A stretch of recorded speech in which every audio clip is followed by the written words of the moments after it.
Bachelor রান্নাঘরে সবাইকে স্বাগতম। নতুন ভিডিও নিয়ে আমি হাজির হলাম। এতদিন নিজের কাজের ব্যস্ততার কারণে কোনো ভিডিও করতে পারিনি। আজকে আপনাদের জন্য, নতুন ব্যাচেলারদের জন্য নতুন রেসিপি, পুঁই শাক দিয়ে মুসুর ডাল দিয়ে রান্না করার। আমি পুঁই শাক কাটতে আসি, তার ভিডিও। আমি এক মুঠা পুঁই শাক কিনে আনছি 20 টাকায়। আজকে শুক্রবার দিন ছিল, তাই দাম কম ছিল। তো এক মুঠা শাক আমি কুটে নিতে আসি। এই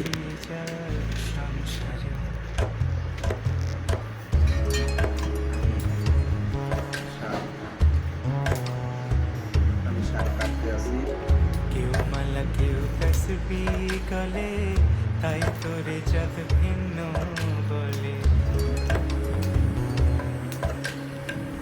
কেউ মালা কেউ তসবি গলে, তাই তোরে জাত ভিন্ন বলে।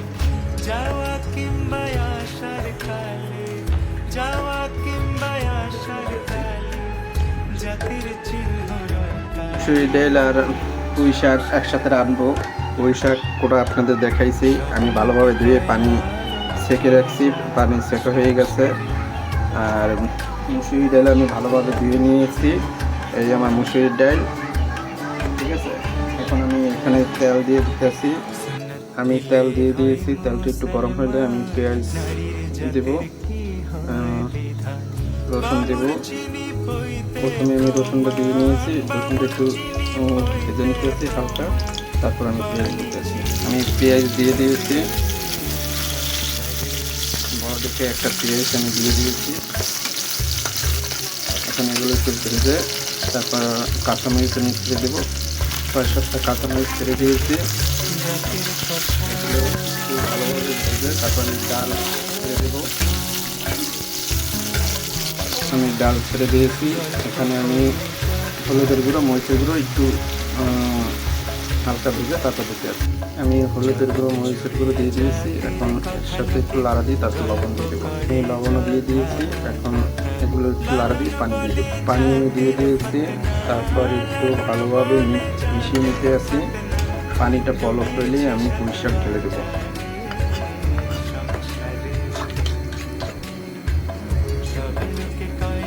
আমার ডালটা বলক হয়ে গেছে। এখনই আমি পুঁই শাক ছেড়ে দিতে আসি।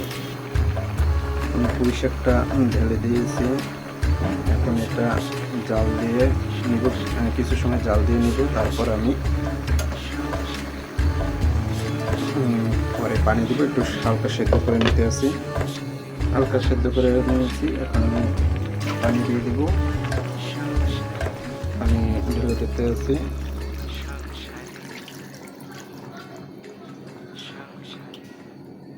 তিন কাপ পরিমাণ আমি পানি দিয়ে দিয়েছি। আপনারা যদি একটু পানি পানি খান তাহলে একটু পানি বেশি দেবেন, আর যদি একটু ঘন খান তাহলে পানি একটু কম দেবেন। আমার ডাল আর পুঁই শাক হয়ে গেছে। এখন আমি নিতে আসি, জালটা লিভিয়ে দিতে আসি। জাল লিভিয়ে দিয়েছি। এখন এটা উঠিয়ে নিব। আমার ডাল আর পুঁই শাক রেসিপি হয়ে গেছে। তো কেমন হলো আপনারা জানাবেন। আমার ভিডিওটি যদি ভালো লাগে সাবস্ক্রাইব করে রাখবেন, লাইক দিবেন এবং শেয়ার করে সবাইকে মাঝে ছড়িয়ে দেবেন, যেন ব্যাচেলাররা রেখে দিতে পারে, ভাই বোনরা। তো আজ এ পর্যন্ত। নতুন আরেকটি ভিডিও নিয়ে আপনাদের মাঝে হাজির হব। Tata, bye bye.